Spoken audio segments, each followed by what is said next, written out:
While other kids laugh in classrooms and build dreams in playgrounds, Valentina Morales walks into a world where her name doesn't matter, just her place on the list.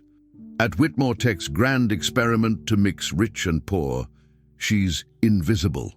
Until Clara, the CEO's silent daughter, looks at her. Not with pity, but with recognition.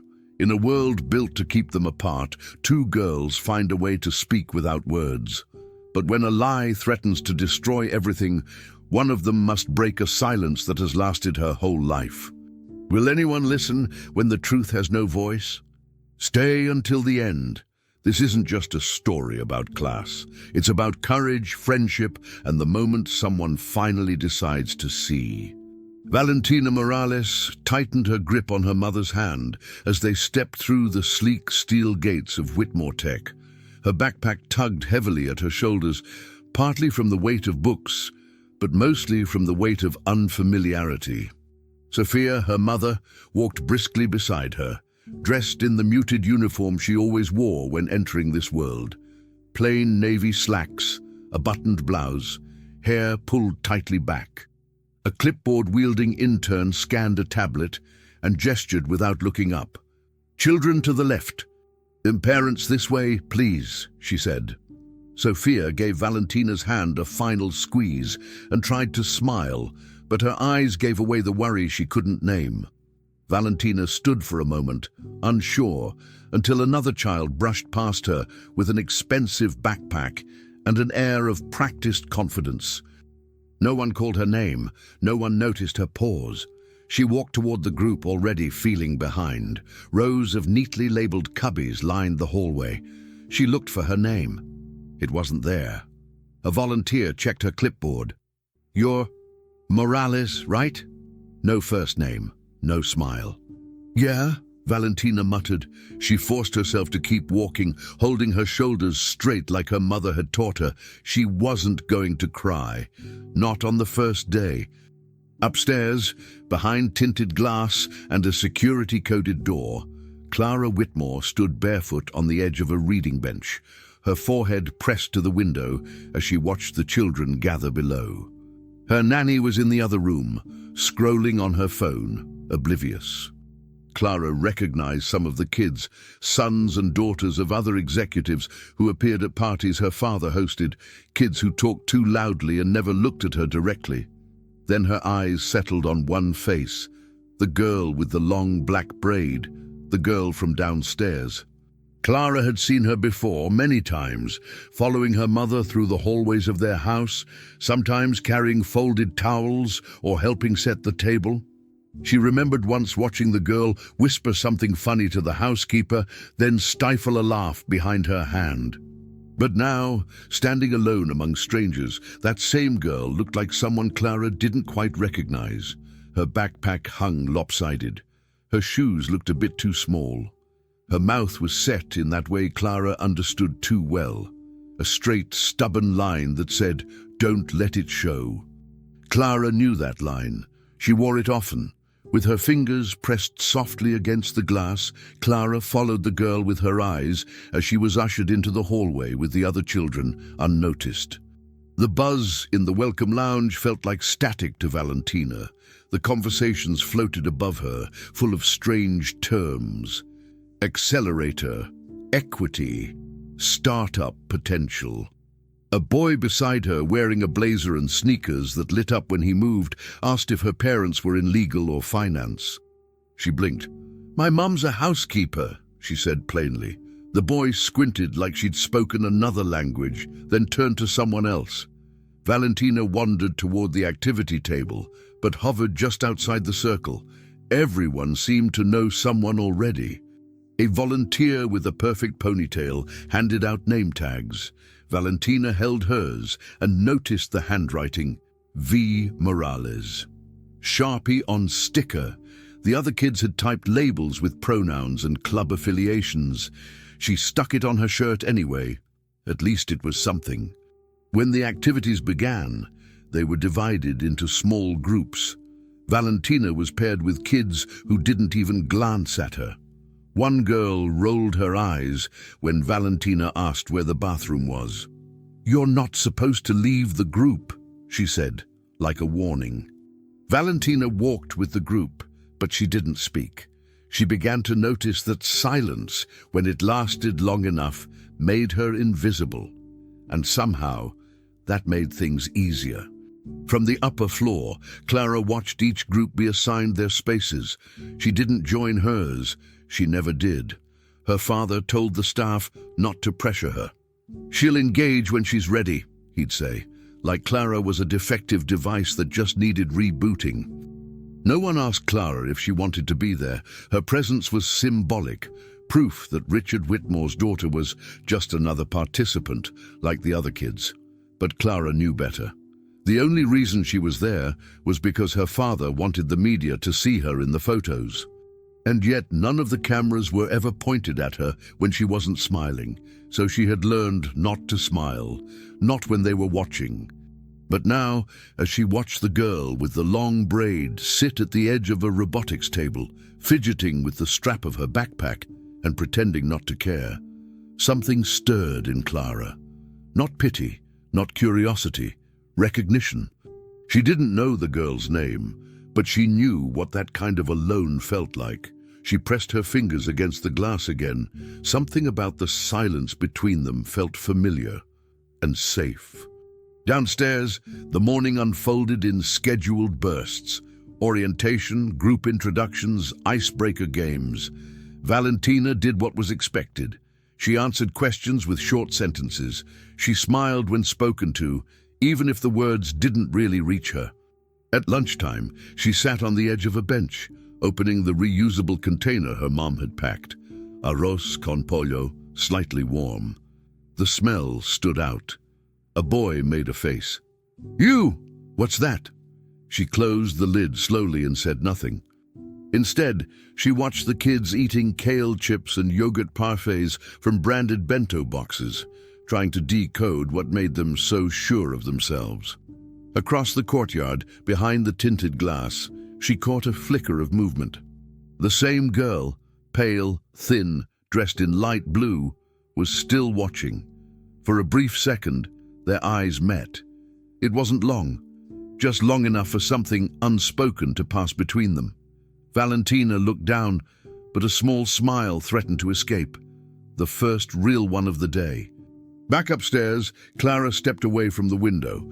That smile, shy, quick, nearly hidden, felt like a secret meant just for her. Clara didn't know this girl's name. No one ever said it. No staff member had called out for Valentina. No clipboard held more than a last name. But names didn't always matter. Not when someone looked at you like that. Not when they smiled like they knew how heavy silence could be. Clara walked slowly back to the bench, picked up her sketch pad, and flipped to a clean page. With deliberate strokes, she drew a bird with its wings folded, sitting alone on a wire. Then beside it, another bird, just beginning to open its wings.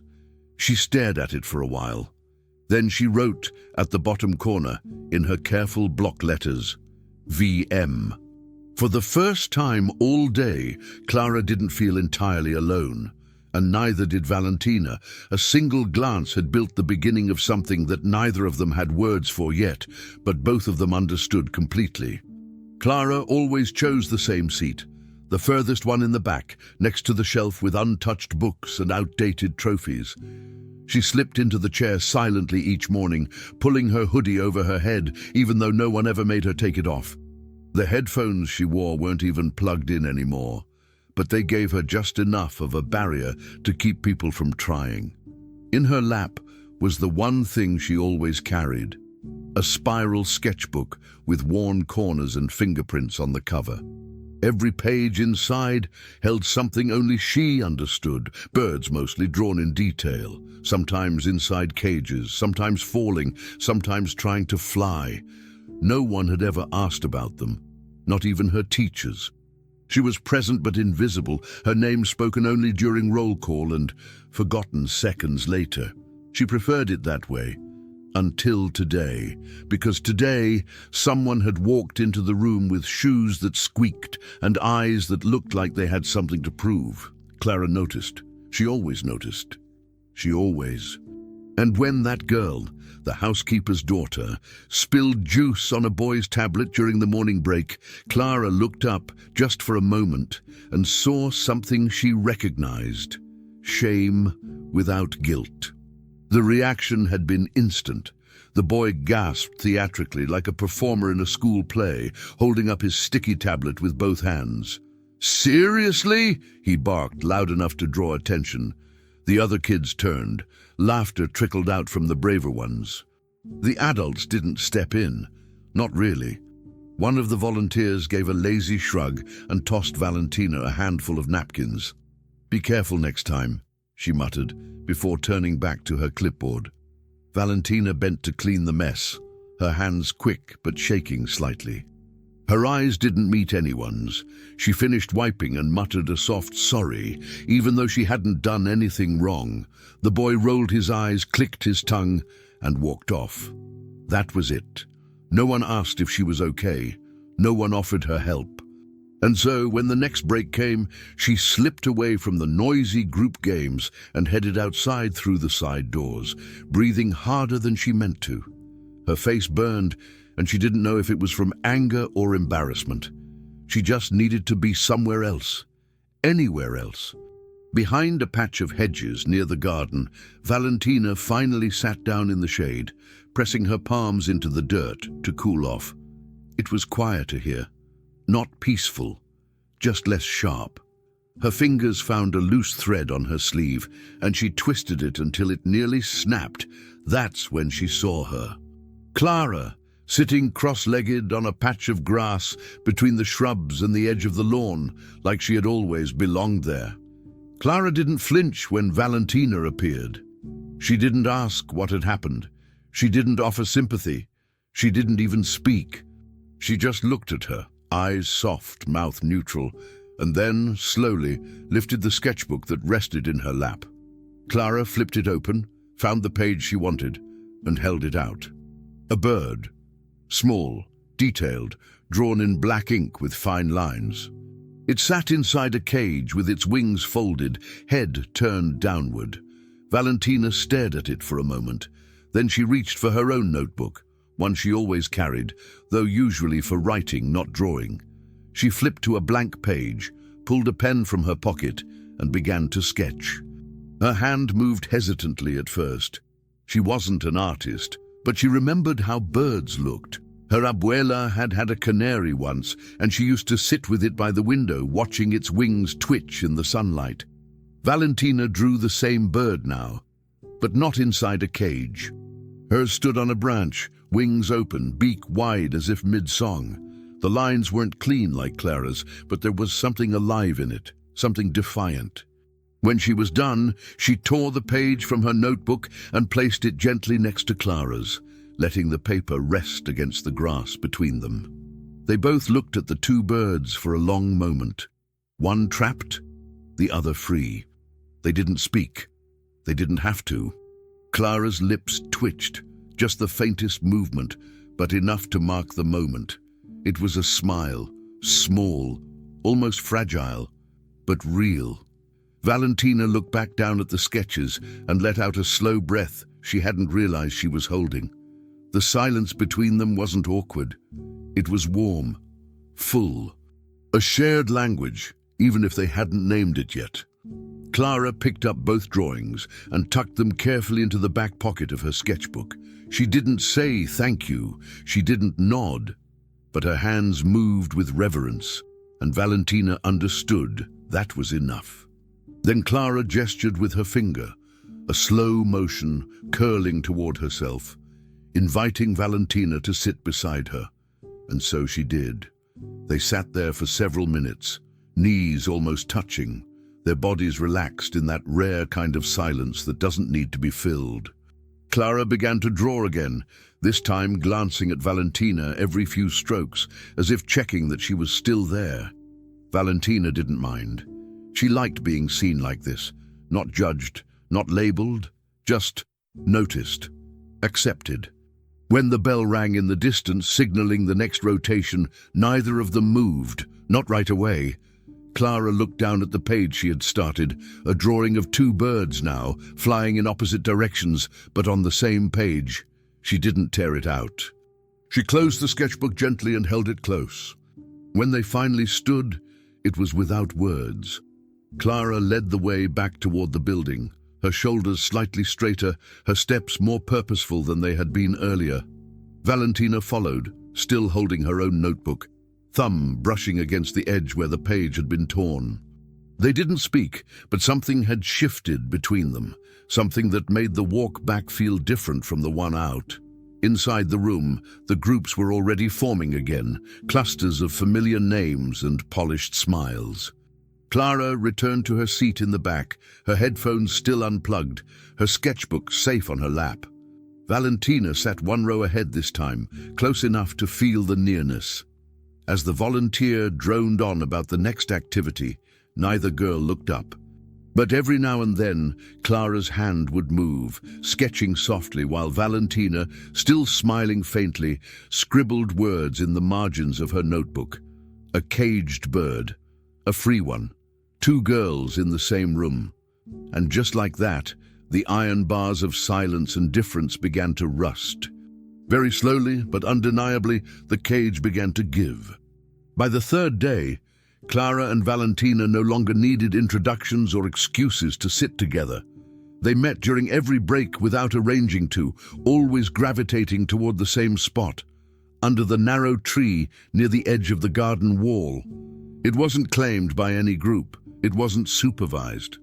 That's why it worked. What started as exchanged sketches and shy glances had turned into a silent symphony of movements. Clara would raise her eyebrows twice to signal wait, and Valentina would tap her own knee when she was ready. 3 fingers flat on the ground meant your turn, and a closed fist followed by a slow opening meant keep going. No one else knew what they were doing, which was exactly the point. This language was theirs, built without rules, born from necessity and shaped by trust. Clara, who had always kept the world out, was now letting one person in, and Valentina, who had been trying so hard to be accepted by the group, was discovering that being seen by one person, truly seen, mattered more than being noticed by many. The rest of the kids didn't care. They were absorbed in points, performance, and whose robot could climb the most stairs in the engineering challenge. The program organizers kept score, offered badges, passed out buzzwords like leadership and creative synergy. Valentina's group was ranked lowest. She didn't mind. She'd stopped trying to fit in with them. While the others fought over code errors and time constraints, she and Clara created tiny puppet theaters from leftover paper scraps and sandwich wrappers. They built paper dolls with mismatched eyes and crooked smiles, then gave them elaborate backstories. One was a bird princess who had forgotten how to fly. Another was a robot who wrote poetry with broken ink. They didn't need validation or prizes. They needed each other, not for entertainment but for safety. The safety of not having to explain yourself. The safety of being understood in a language no one taught you, but your heart already spoke. Clara began to laugh, not often and not loudly, but enough that it startled the adults nearby. One of the facilitators told Richard that Clara had been more engaged lately. He barely looked up from his laptop. "As long as she's not causing problems, great," he replied. His mind was on other things, stock reports, public image, a podcast interview that afternoon. When asked if he wanted an update on the inside-out activities, he waved the question away. He didn't ask why Clara was drawing differently now. He didn't wonder what had changed in her body language, why she was watching someone else so closely, or why she had stopped sitting alone at meals. He assumed that silence meant stability. It had always meant that to him. But what he didn't realize was that silence, for Clara, had never meant peace. It had meant loneliness, fear, and restraint. And now that her silence was changing, now that it carried the shape of laughter and the hint of joy, he missed it entirely. Meanwhile, Sophia noticed, the difference in her daughter was small but unmistakable. When Valentina came home after the first day, she had said almost nothing. "It was fine," she'd muttered, taking off her shoes quietly. On the second day, she had drawn a bird on the fridge with a magnet and gone to bed early. But now, after the third day, she came home humming. Not a song exactly, just a quiet, steady rhythm under her breath, like something alive inside her had found its own pulse. She described Clara not by name at first, but as the girl who watches without talking. Sophia listened. She knew exactly who that girl was, and she understood what it meant for Valentina to find someone like that. For a child who had spent most of her life learning to disappear, especially in places that weren't meant for her, being noticed was not just affirming, it was healing. "You like her," Sophia said softly that night as they washed dishes together. Valentina just shrugged, but her smile answered for her. By the end of that week's fourth morning, Clara and Valentina had filled an entire page of a shared notebook with symbols only they understood.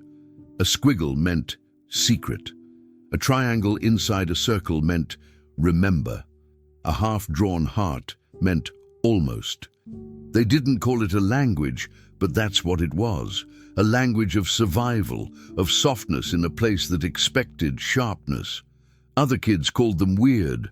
One boy snapped a photo of their doodles and made a joke about alien girls. Valentina started to get up, fists clenched.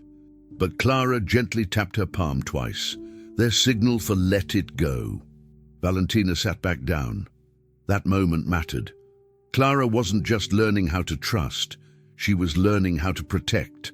And Valentina wasn't just being brave for herself anymore. She was being brave for them both. Sophia, watching from across the pickup lot later that day, noticed something even more rare than the humming. As Valentina walked toward her, backpack slung loose, she turned and waved to someone behind her. Sophia followed the movement. Clara, standing by the glass doors, returned the wave. It wasn't big or exaggerated, it was small and certain, just a flick of fingers, a twitch of acknowledgement. But it said everything. It said, "I saw you." It said, "We are not the same as them." It said, "Tomorrow we'll keep going." Clara stepped back inside without looking around. Sophia turned to her daughter. "You okay?" she asked. Valentina nodded. She didn't say anything, but her shoulders were relaxed and her hands moved in a pattern Sophia didn't recognize. A flick, a curl, a press to her chest. Maybe it meant something. Maybe it didn't. But Sophia knew this much. Her daughter was being seen, and in a place like that, it was nothing short of a miracle. Thursday morning began like the others. Scheduled, tight, efficient. The agenda for the day had been printed and taped to every wall. Leadership workshops, group engineering challenge, and a closing reflection circle. No one mentioned what was about to happen. It began with a whisper. A volunteer speaking softly into a walkie-talkie. Two members of the Whitmore Tech security team, dressed in business casual to avoid raising alarms, quietly made their way to the children's dormitory space. They didn't knock. They entered Valentina's section directly, moving past beds and bags, eyes trained on a very specific bunk. Clara wasn't in the room. She was in a design lab, sketching quietly at the back table. But Valentina was there, rebraiding her hair by the edge of her bed, unaware of what was about to hit her. One guard lifted her pillow. The other reached underneath. And there it was, a delicate silver bracelet with a sapphire centerpiece and a small engraved plate that read KMW. Valentina blinked in confusion. "That's not mine," she said softly, almost automatically. But no one was listening. No one asked how it got there. The decision had already been made before she opened her mouth. The bracelet, though simple in design, carried weight. It had once belonged to Richard Whitmore's late mother, Catherine Mary Whitmore, a woman who'd been adored by the media and revered inside the company. It was the only piece Clara had ever seen her father keep by his bedside. Its disappearance had sent the staff into discreet chaos that morning. No alarms were triggered, no announcements made. But behind the scenes, everything shifted. Accusing a child, especially a guest's child, could create a storm. But accusing a child without pedigree, a child of the help, that was a different calculation. Valentina was quietly summoned from the dorm. She looked around, waiting for someone to explain, but they only motioned for her to follow. She walked down the hallway stiffly, her hands clenched, her name tag hanging crookedly off her chest. In the design lab, Clara looked up just in time to see her friend pass by the door. Their eyes met, and in Clara's chest, something dropped. Valentina's expression wasn't angry. It wasn't scared. It was confused, the kind of confused that doesn't know whether to defend or stay quiet, because neither has ever worked before. Clara didn't move right away. Her fingers froze mid-sketch, the pencil trembling just slightly. She stared at the empty doorway long after Valentina disappeared from view. Something wasn't right. Clara knew Valentina. She wasn't like the others. She didn't steal. She didn't even borrow. She returned markers after every use. She folded napkins into small triangles and put them next to the trash if no bin was in sight. Clara's throat tightened. Her sketchbook was still open, but the page blurred. She rose slowly from her seat, eyes scanning the room, but no one seemed concerned. The volunteers moved like nothing had happened. The other kids chatted about robots and rankings. Clara walked to the hall, hoping to see where Valentina had been taken, but she was already gone. Clara turned back, took her seat again, but this time she didn't draw. She watched the door, waiting. No one returned. Meanwhile, in the administrative lounge, Valentina sat on a bench with her backpack placed in front of her like a barrier. Two adults stood at opposite ends of the room, one from security, one from the program staff, and they spoke in soft, neutral tones. "We just need to understand what happened," one said, though they didn't ask any real questions. Valentina answered each with a careful voice. "I don't know how it got there. No, I've never seen that bracelet. No, I didn't touch anything in anyone else's room." Still, they repeated the same phrases in different ways. It felt rehearsed. Valentina looked to the door, hoping someone would walk in who could make sense of this. Maybe Clara, maybe her mom. But no one came. Eventually, Sophia did arrive, out of breath and holding her purse tightly under her arm. "What happened?" she asked sharply. "There must be a mistake." Before anyone could respond, Richard entered. His presence silenced the room.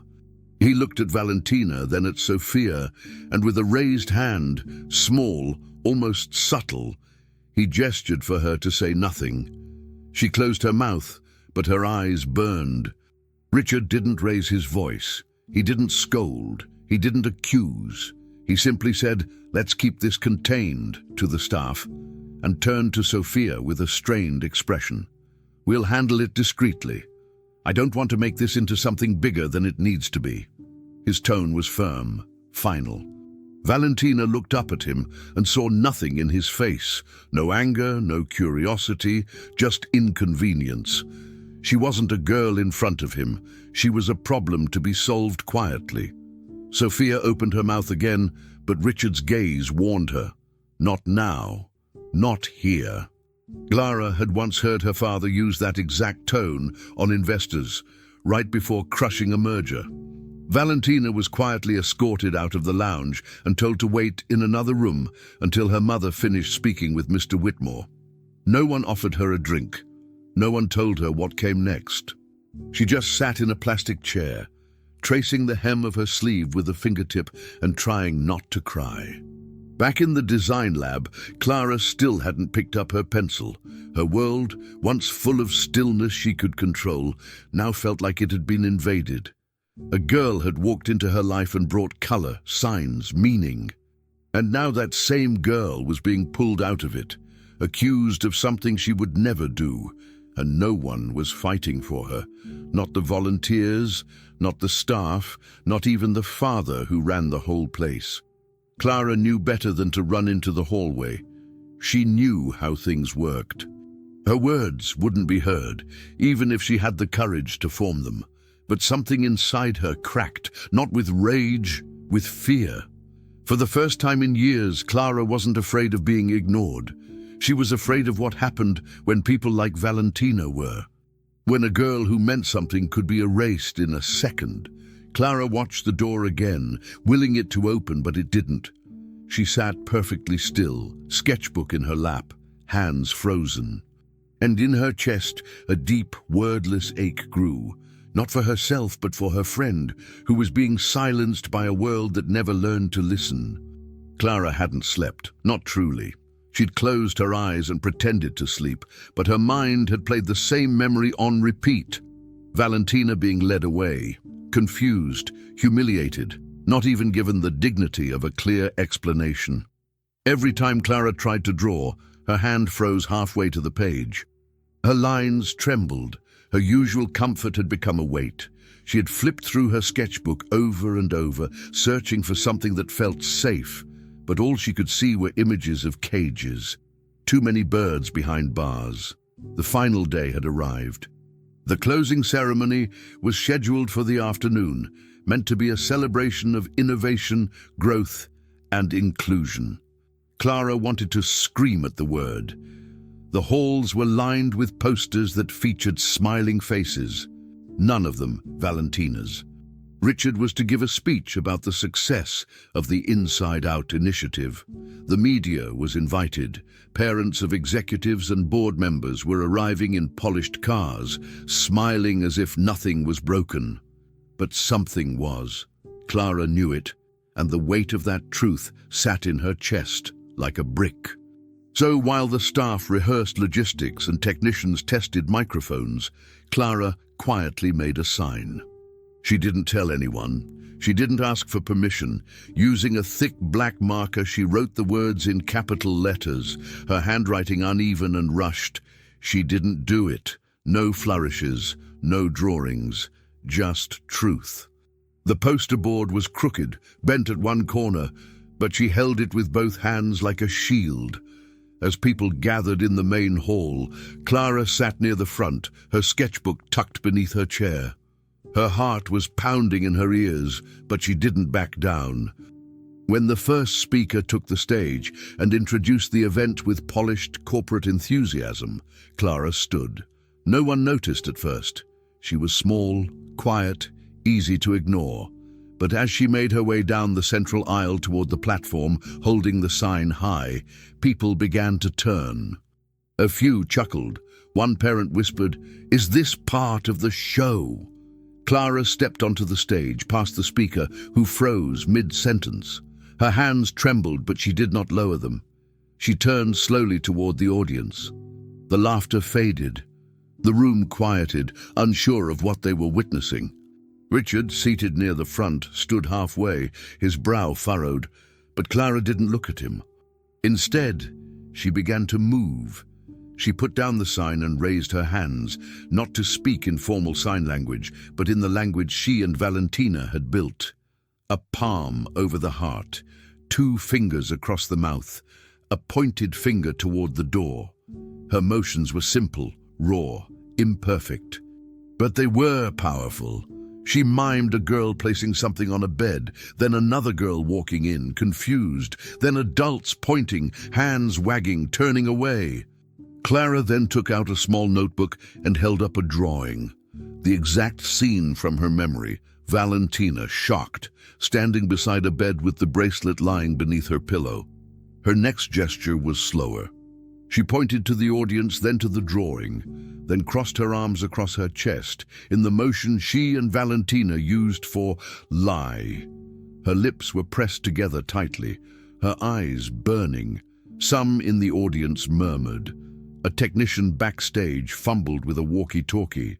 Finally, someone from the media whispered, "Get an interpreter. Now." And a moment later, a woman climbed the stairs and stood beside Clara.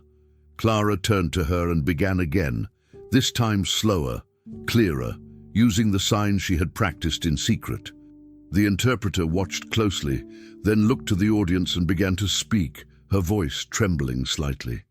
"She says the girl who took the bracelet wasn't the one you accused. She says it was Emily. Emily put it there. She saw it. She watched it happen. And no one asked." Gasps rippled through the crowd. Richard stood completely now, lips parted, eyes locked on Clara.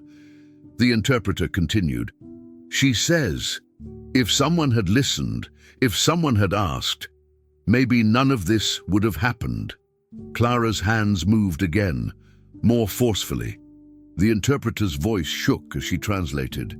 "She says Valentina is her friend, and her friend was treated like she didn't matter, and she's tired of pretending not to care." The room was frozen. Emily, seated 3 rows back, went pale. One of the staff looked at her sharply. Emily looked away. A volunteer approached her, whispered something Clara didn't notice. She was focused on the audience, not looking for approval, just for acknowledgement. Her eyes met her father's. He didn't blink. Emily's voice broke the silence. "It was just a joke," she said weakly. A few heads turned. Clara turned too. She walked to the microphone and pointed to Emily, then mimed lifting something and hiding it. Then she mimed laughing and clapping. Then she dropped her hands and turned her palms up, their sign for why. The interpreter followed behind.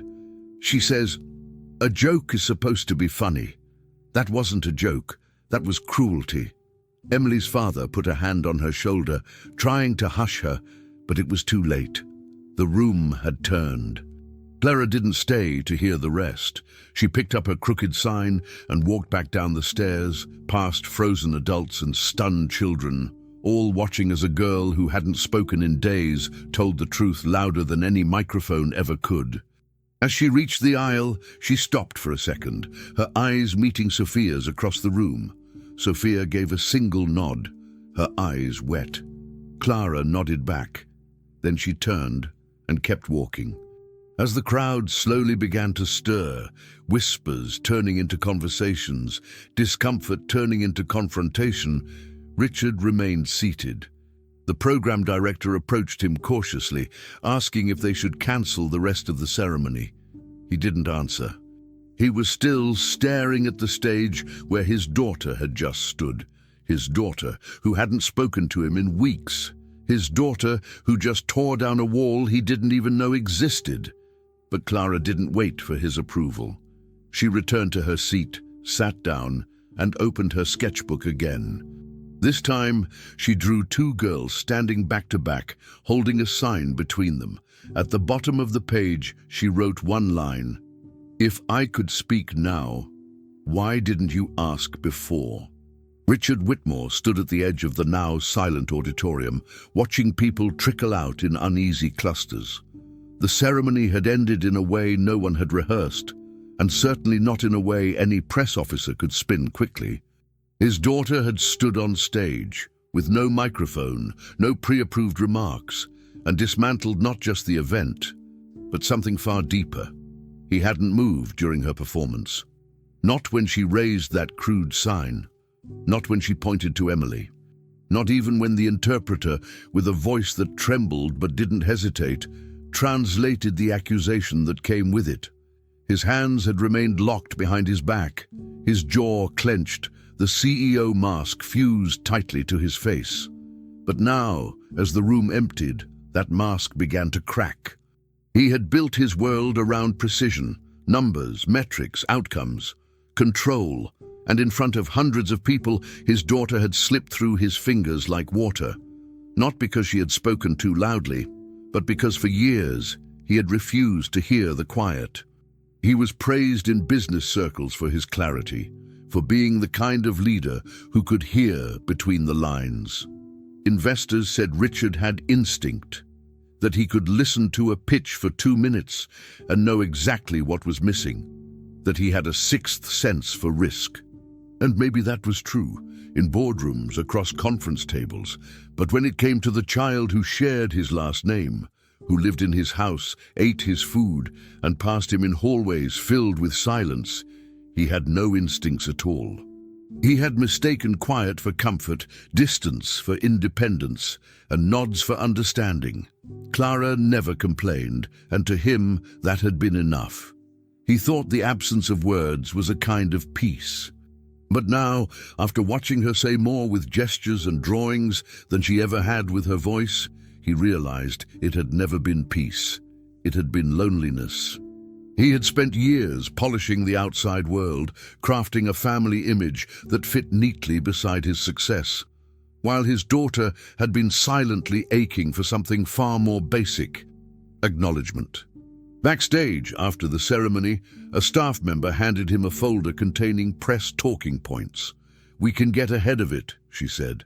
"Spin it as a powerful moment of youth leadership, authenticity, inclusion in action." Richard stared at the folder, but didn't open it. He dismissed her with a thank you nod, then walked alone to his office, his footsteps echoing.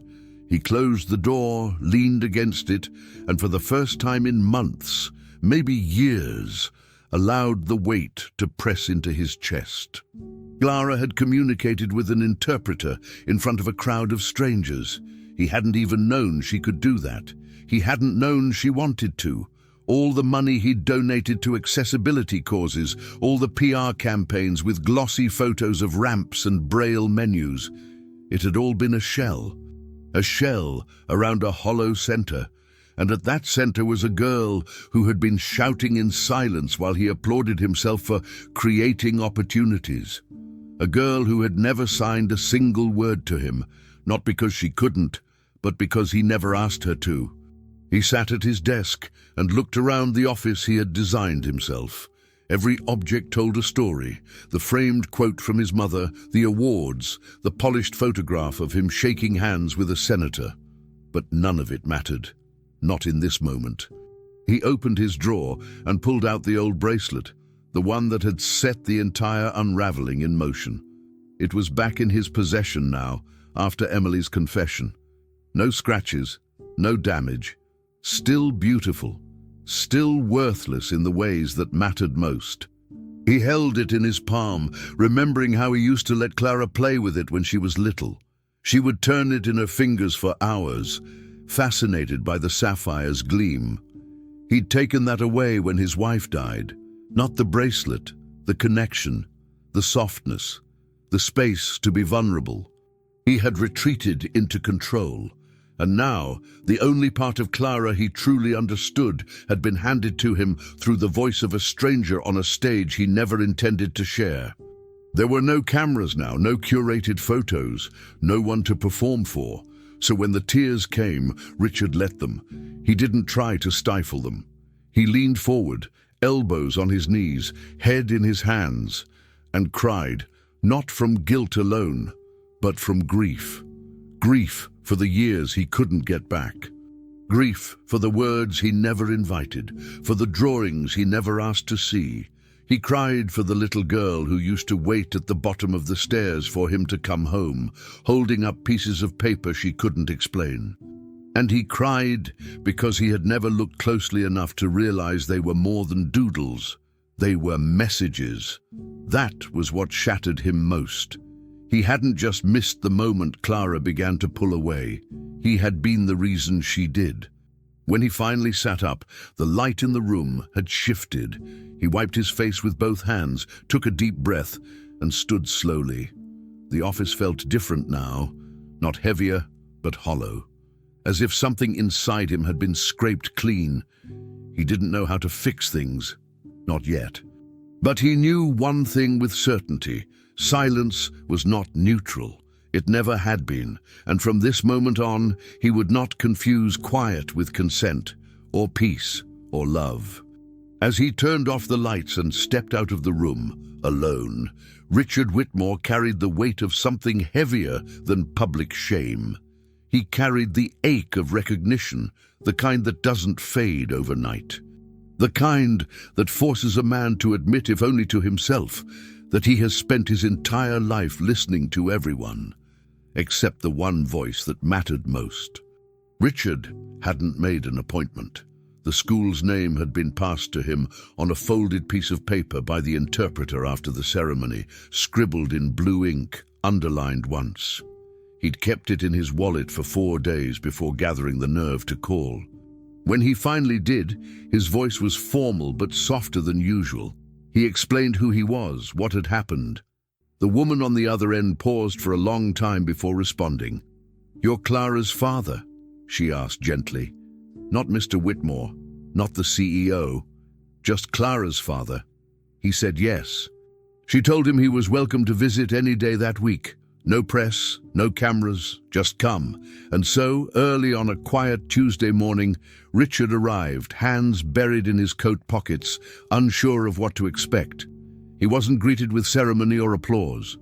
A receptionist smiled, signed something to a child passing by, and pointed him down a hallway.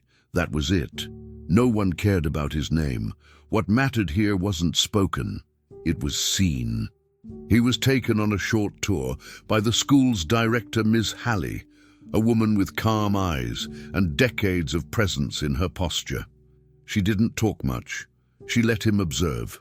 In every room, he saw children, not performing, not being evaluated, just living, laughing, playing games that required no sound, using their hands like poetry. There was a group painting murals on the wall, another rehearsing a performance with expressive gestures and exaggerated emotions. One small boy tugged at his friend's sleeve to show him a drawing. The excitement in his eyes, unmistakable. None of them looked like they were missing anything. They didn't seem limited, the way his company brochures often describe people with disabilities. No, they were free. And suddenly, that word, accessibility, felt embarrassingly flat. It wasn't about building ramps and apps and software. It was about building space. Real space. Richard said little as he walked through the classrooms. He kept catching himself searching for Clara, even though he knew she wasn't there. He wanted to see her in that kind of joy, that kind of belonging. It struck him then, painfully, that he never really had. When they reached Ms. Halley's office, she gestured for him to sit. She didn't offer coffee. She didn't make small talk. Instead, she opened a drawer and pulled out a large manila envelope with Clara's name written on the front in pencil. She came here for a few months. It was before the foundation opened. She stopped attending shortly after your wife passed, she said. She left this behind. We kept it. We weren't sure if we should send it. Richard took the envelope in his hands. It felt heavier than it should have. He opened it slowly.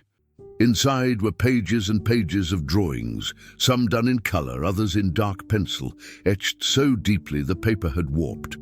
At first he didn't understand what he was looking at. Then he started to see the patterns.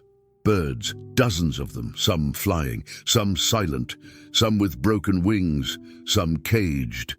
And in nearly every drawing, a small figure watched from the corner of the page, usually a girl with long, dark hair, her face turned away. In one picture, the cage door was open, but the bird sat inside anyway. He tried to speak, but found his throat tight. She did these here? Ms. Halley nodded. She used to sit in the art room for hours. Some days she wouldn't draw. Some days she'd fill a dozen pages. She didn't always want to explain them, but we didn't need her to.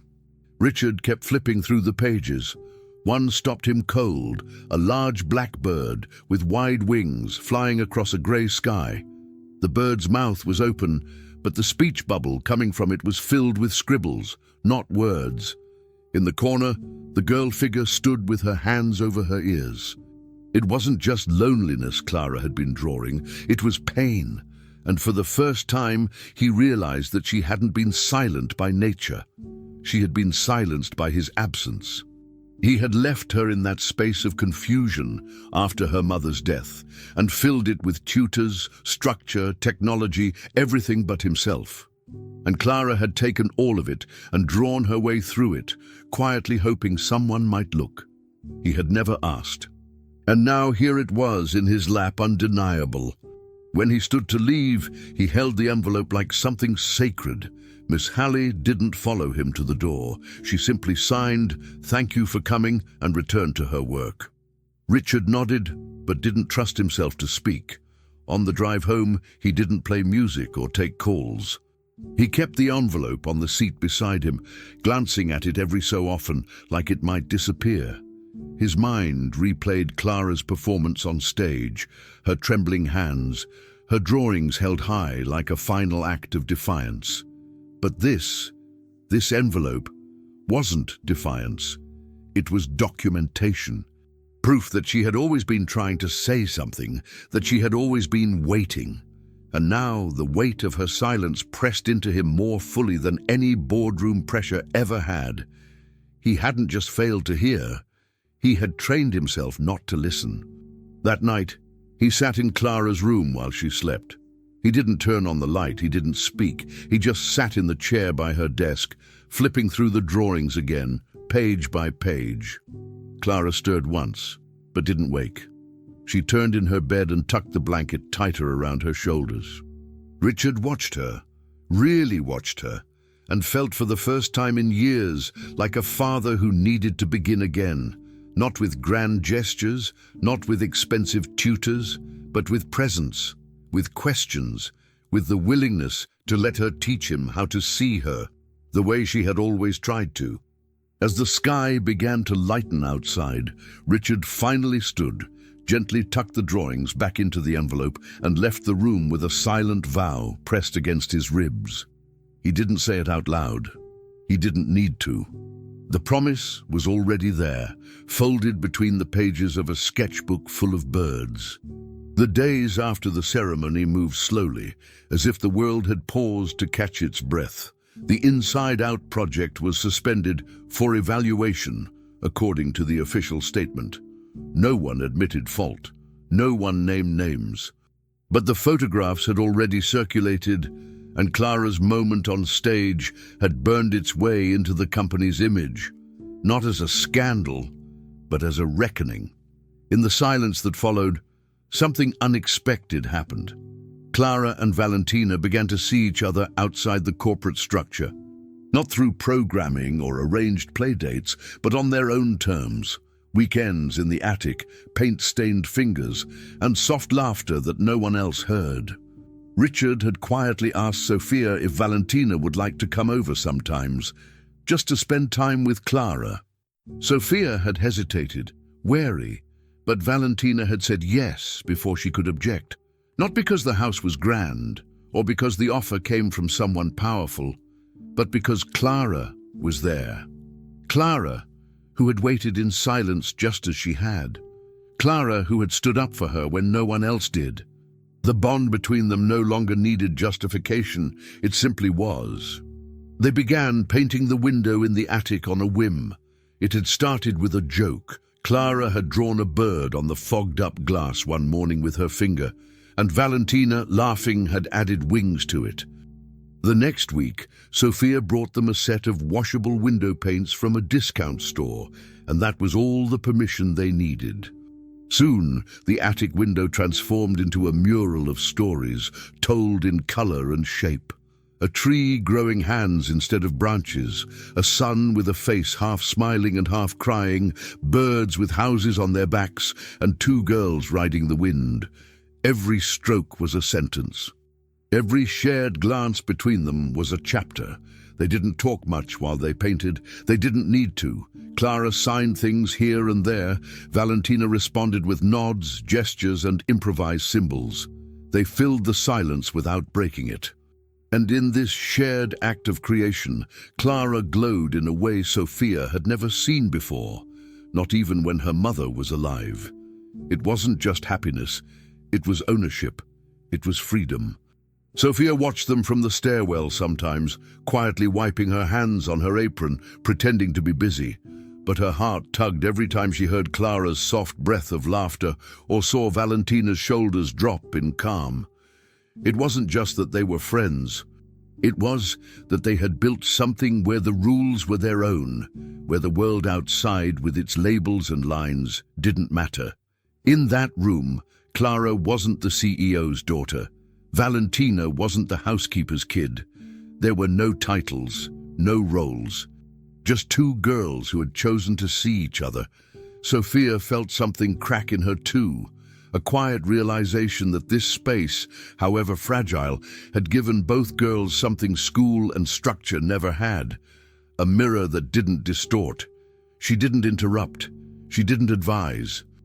She simply stood in the doorway, grateful that for once her daughter wasn't shrinking to fit someone else's world. She was expanding. She was claiming space with a brush, a smile, and a story she no longer had to tell alone. On a Saturday afternoon, the sun caught the window just right, and the colors from the mural flooded the room in light. That's when Richard walked in. He hadn't meant to disturb anything. He had come to leave something on Clara's desk, a book about storytelling through images recommended by the interpreter. But as he opened the door, he froze. He saw them, not just with his eyes, but with something deeper, a kind of seeing that comes when the noise in your head finally stops. Clara and Valentina didn't notice him at first. They were crouched near the window, deciding what color to use for the next part of their mural. Valentina held up a paint bottle, grinned, and wiggled her eyebrows. Clara laughed, truly laughed, and nodded. Richard watched them communicate without words, exchanging whole sentences with a flick of the hand, a tilt of the head, a look. There was no awkwardness, no barrier, only understanding. He stepped back quietly, the book still in his hands, and stood there a moment longer, absorbing what he'd missed for so long. He had built glass towers and yet had never understood what it meant to truly see through a window. Clara looked up and their eyes met. For a second, she didn't react. Then she gently tapped Valentina's arm and pointed toward the doorway. Valentina turned, and both girls simply looked at him. There was no judgment in their gaze, just curiosity. Richard hesitated. He didn't know if he was welcome, but Clara didn't turn away. Instead, she pointed to the paintbrush on the floor near his feet and made a simple gesture, a thumb to her chest, then 2 fingers pointed toward him. Valentina translated softly, "She's asking if you want to help." He picked up the brush slowly, nodding once. He didn't speak. He crossed the threshold and knelt beside them. He didn't know what to draw. He didn't know the rules of their language, but he held the brush like it mattered, like he was ready to learn. Clara smiled at him, not politely, not cautiously, but openly, and just like that, something shifted, not dramatically, not loudly, but permanently. In that attic, surrounded by symbols only they understood, Richard finally sat still long enough to listen. Not to the words, but to the space between them. He didn't pretend to know how to join their world. He didn't ask them to explain. He simply stayed, adding small lines where they pointed, letting them lead. And for the first time, Clara didn't need to raise her voice to be heard. Her presence was enough. Her choices were enough. Richard didn't have the language for it yet, but he was learning.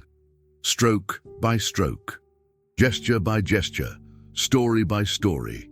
In the reflection of that window, streaked with birds, stars, and laughter, a new image began to form, not one of status or shame, but of connection. And in that stillness he understood. Some truths are painted, not spoken. Some forgiveness is wordless. And some daughters are only found when their fathers are finally willing to sit down, watch closely, and begin again. Months had passed since the silence on stage had shaken an entire room into listening. The Inside Out program, once marketed as a bold corporate gesture, had collapsed under its own weight. But from that collapse, something quieter and more honest began to grow. This time, there were no grand press releases, no buzzwords crafted in sleek boardrooms. Instead, there were conversations, long ones, between parents and staff, between children and teachers, between the families who had once been merely background. Richard sat through every meeting, not at the head of the table, not to lead, but to listen. And slowly, the project began to take on a new shape. The new Inside Out was not about visibility or performance. It was about participation. Families were included from day one. The curriculum was rebuilt from the ground up by a team of bilingual educators, social workers, therapists, and, for the first time, a child, Valentina Morales. Now proudly introduced as the program's first youth representative, her input wasn't symbolic. She reviewed lesson plans, designed activity boards, and tested communication tools for accessibility. Clara came with her often, sketchbook in hand, smiling more now than she ever had before. When the day of the reopening came, it didn't feel like a product launch. It felt like a promise kept. The new Inside Out facility was nothing like the cold corporate spaces from before. It was a repurposed two-story house, painted in vibrant tones and full of natural light. The rooms weren't arranged by status or performance. They were themed by senses: sound, touch, color, motion, and rest. There was a music room where kids felt vibrations through the floorboards and walls.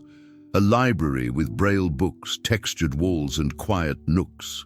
A communal art studio with easels and sensory boards.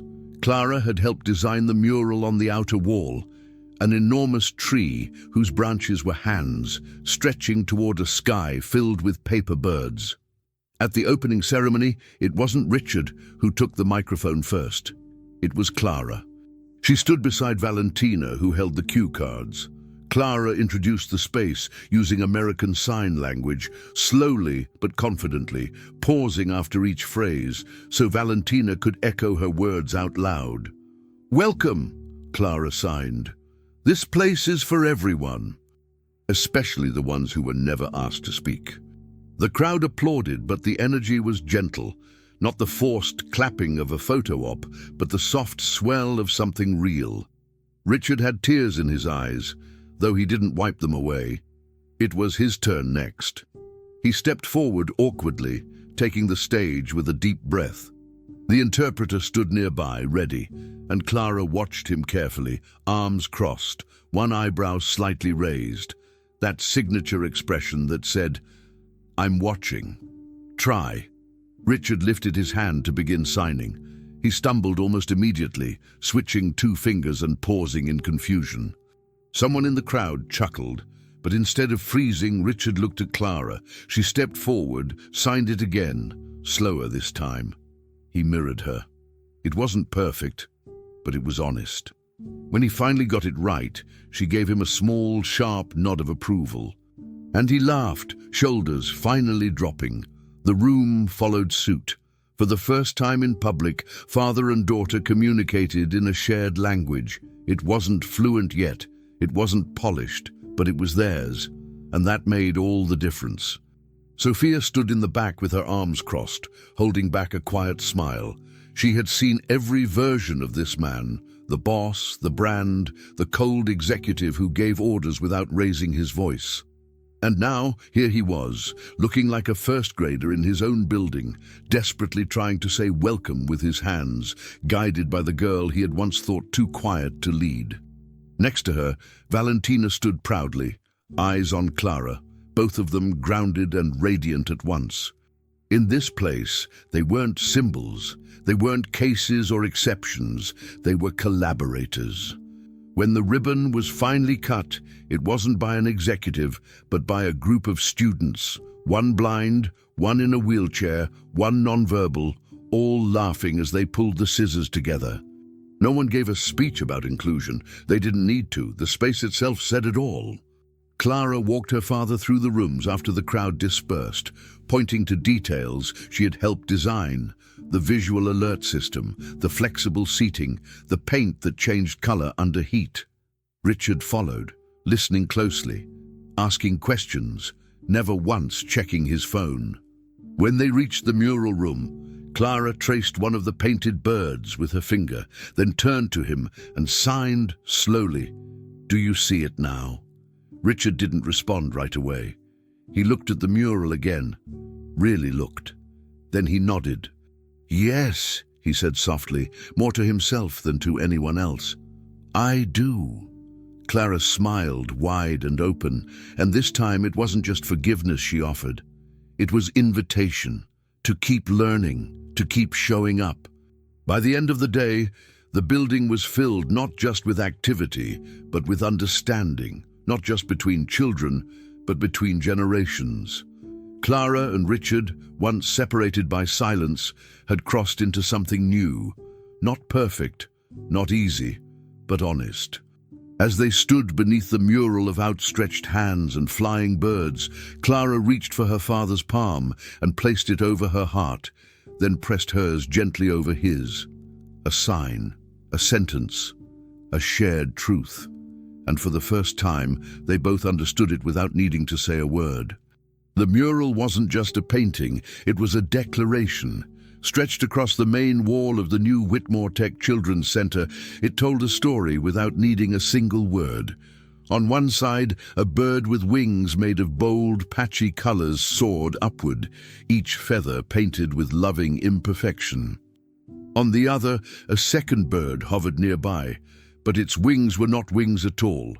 They were hands, open, reaching, welcoming. Hands not of flight, but of offering. Valentina had painted those colors with her sleeves rolled up and a focused look that made the staff step back and let her lead. Clara, more measured, had drawn the outlines and traced each feather like it mattered, because it did. Now the mural stood complete. Visitors stopped to admire it. Children reached up to touch the wings.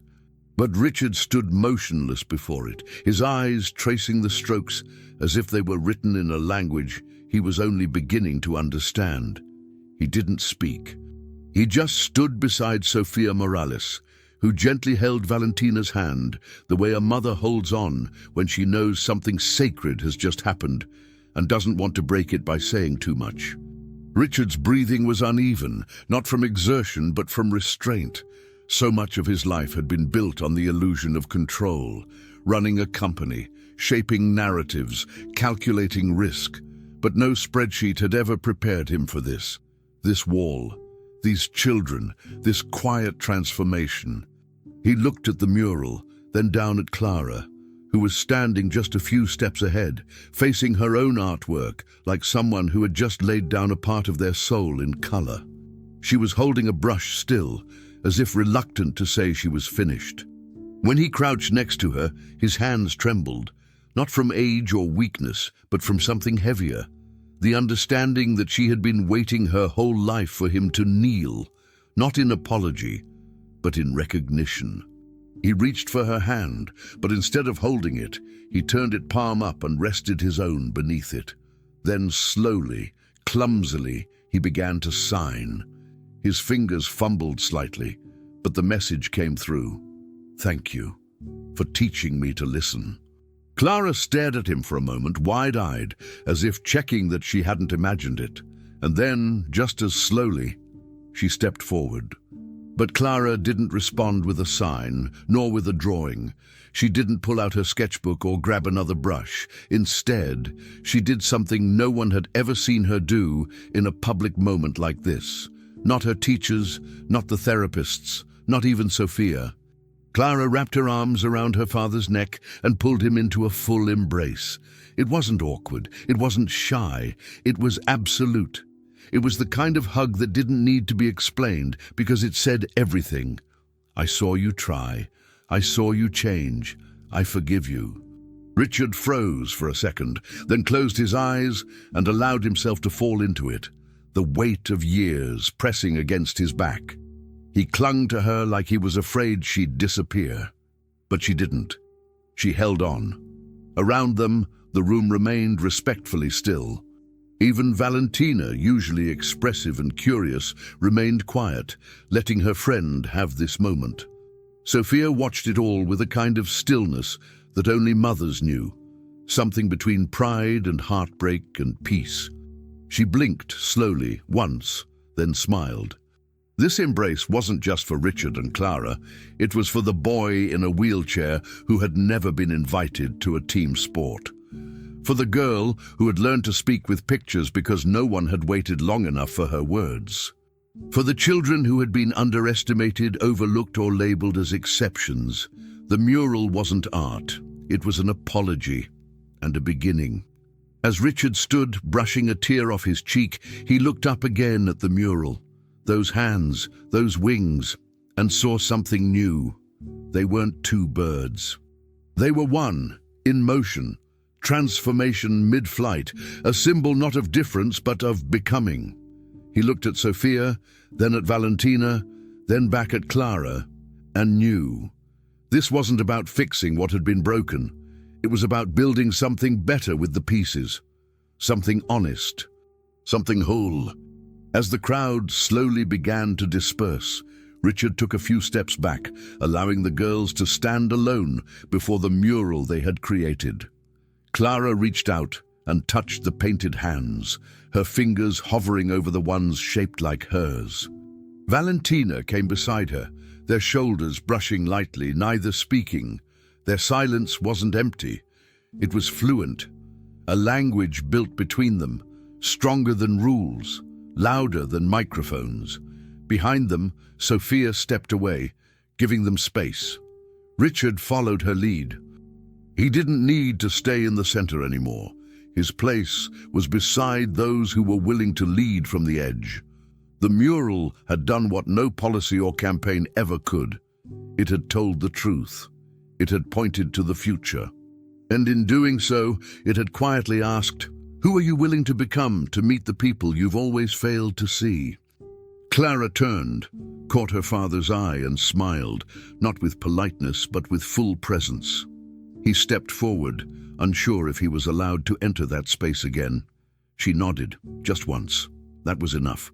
When he got close, she reached for his hand. He held it, not as a CEO, not as a man trying to make amends, just as a father finally learning how to stand still and listen. And in that gesture, in that shared breath between them, the silence finally found its voice. No applause, no speech, just love, spoken in the oldest language of all, open hands. We poured our hearts into creating this story, and we truly hope it touched yours. Every scene, every gesture, every silent moment between Clara and Valentina was crafted to reflect something real, something many of us feel but don't always know how to express. If this story moved you even a little, please consider subscribing to our channel. It's your support that allows us to continue telling meaningful stories like this one. Leave us a comment below. What part of this journey stayed with you the most? And if you'd like to keep feeling inspired, we invite you to explore our other videos. Here, you're not just a viewer, you're part of the story. Thank you for being with us.